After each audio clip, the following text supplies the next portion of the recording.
No, stay back. Don't worry, Squidward. I'm coming.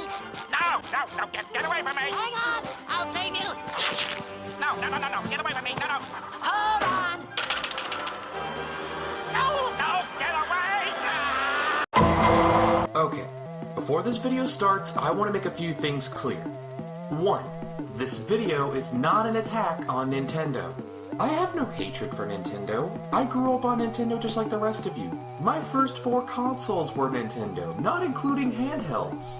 Whatever criticisms I have for the company come from a place of concern, not scorn. 2. This video is not an attack on you.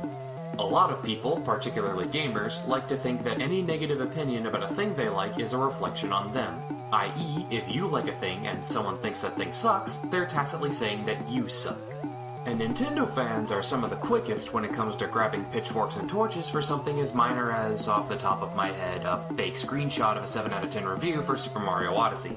Even if this was an entirely negative video where I call Nintendo and everyone who's ever worked for them a goose-fucking Nazi werewolf, that doesn't mean I share the same animosity for the people who play their games.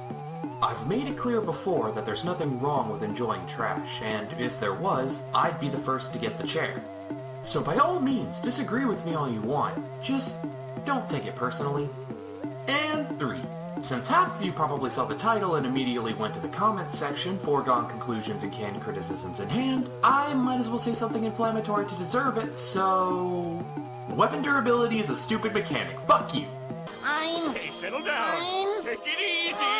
What the scat? I'm the machine! And I fuck cats. I don't know what the fuck Nintendo is doing.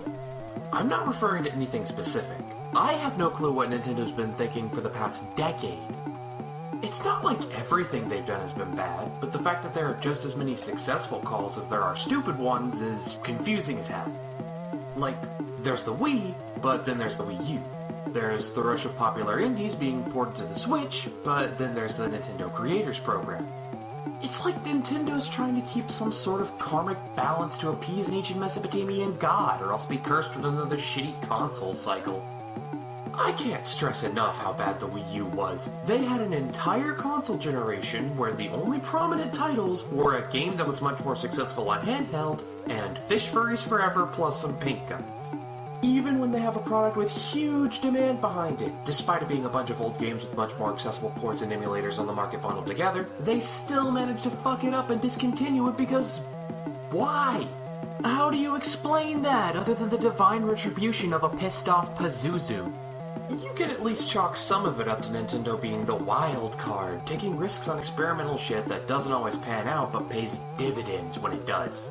And you've gotta appreciate that in a world of focus-tested, milquetoast safe bets stuffed to the brim with virtual gambling and a sense of pride and accomplishment, at least one major developer still tries to make fun games. But it's getting to the point where the fan base has to tell everyone their black eye was from tripping into a doorknob and that we don't understand how sweet Nintendo is when they're alone, because they'll justify anything at this point. I mean, for fuck's sake, amiibos are just physical DLC that Nintendo can carefully manipulate the distribution of rather than just put whatever bonus content they have in them on the eShop for a couple bucks, and yet people ate that shit up! Even now, people are singing the praises of the Switch for landing a console port of a game that every other console got 5 years ago. But as long as we get a new Mario, Zelda, or Pokemon game every couple of years, Nintendo can do no wrong. Reggie Fils-Aimé could eat a bag of live kittens at the next Nintendo Direct, and as long as they announce Smash 5, the crowd will cheer till its voices give out as he licks the blood and fur from his lips. It's time that Nintendo fans demand more of their nostalgia bait. No more physical versions of what should be wholly digital content. No more giant Game Boys sold as home consoles. And for the love of Gozer, may his reign last till the end of days. Make a good Paper Mario game. It's not that hard. You've done it before. Just look at the last 2 games and do literally anything else.